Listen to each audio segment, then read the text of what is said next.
Hello mga karelasyon. Pagkatapos ng bembang, ano na ang kasunod? Ito ang tanong na hindi tinatanong ng karamihan.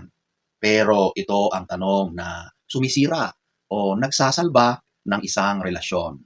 So sa lahat ng mga may karelasyon na, lalong-lalo na sa mga kababaihan, naniniwala ka ba na kapag ibinigay mo ang katawan mo sa isang lalaki, guaranteed na ba na siya na ang iyong magiging katuwang o mamahalin ka ba na niyan?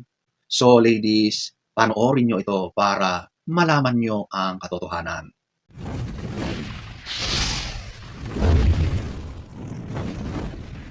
Lahat ng lalaki ay manghihingi ng S or bembang sa kapartner niya. Hindi mo yun maaalis sa kanila.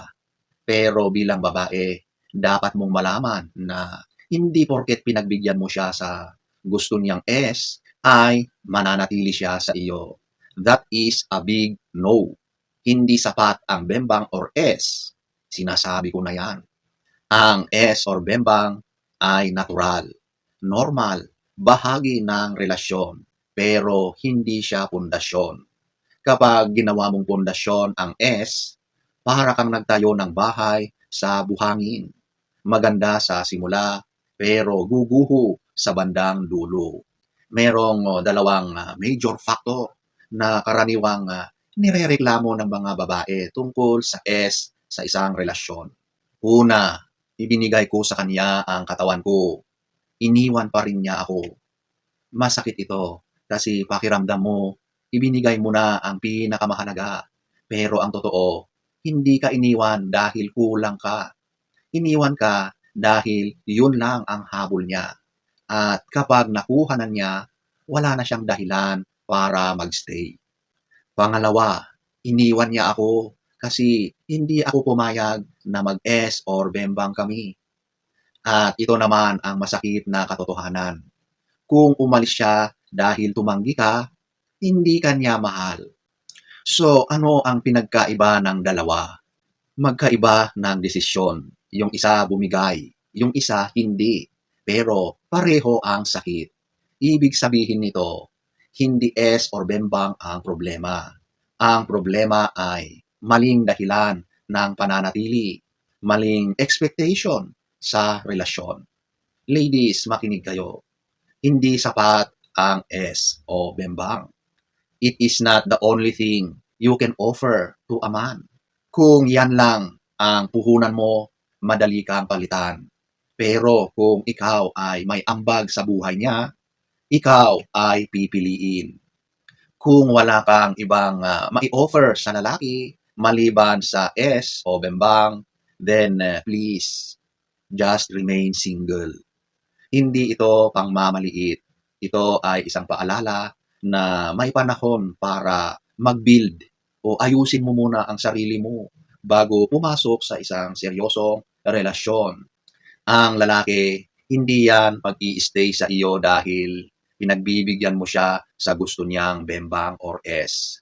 Ang lalaki ay mananatili dahil meron siyang respeto, merong katahimikan or peace. May partner siyang maaasahan. May babaeng may direksyon. Ang isang relasyon ay hindi lang parang negosyo na buy and sell. Alam nyo, hindi ito palitan ng katawan, kapalit ng commitment.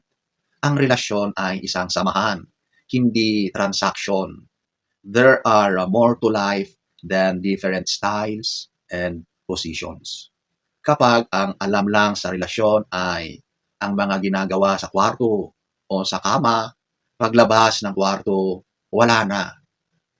Are you sound intellectually, spiritually, physically, mentally, at emotionally? Ito ang 5 bagay na hinahanap ng lalaking seryoso. Kahit hindi siya umiimik o hindi niya sinasabi. Men love intelligent women. Men love women with ideas and opinion. Men love respectful women. Hindi kailangang perpekto. Kailangan lang may laman ang kausap, ang usapan. may respeto sa sarili, at may dignidad. Men respect women na madiskarte at marunong sa buhay at sa gawaing bahay. Hindi dahil ito ang role or papel niya, kundi dahil handa siya sa totoong buhay. Hindi lang yung puro sweet, puro kilig.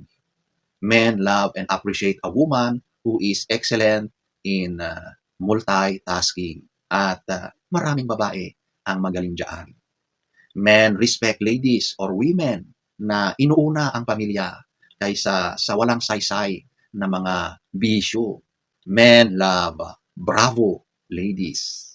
Bravo ibig sabihin babaeng marunong mag-set up ng boundaries.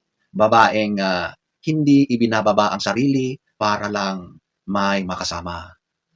Ang S or bembang is very cheap, lalo na sa panahon ngayon. But value is rare. Kaya huwag mong ipagpalit ang halaga mo sa pansamantalang atensyon. You need first to build yourself beyond S. Be productive. Be grounded. What a man wants is beauty with a brain. Because looks will fade, but character remains. Tandaan, pagkatapos ba ng bembang, ang tanong ay hindi, mahal pa ba niya ako? Ang dapat na tanong ay, may dahilan ba siyang manatili sa akin kahit wala na ang lahat, wala na ang S or bembang? So mga karelasyon, ladies, sana ay may natutunan ka sa ating napag-usapan.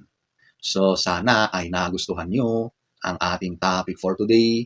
Next story time. Don't forget to subscribe.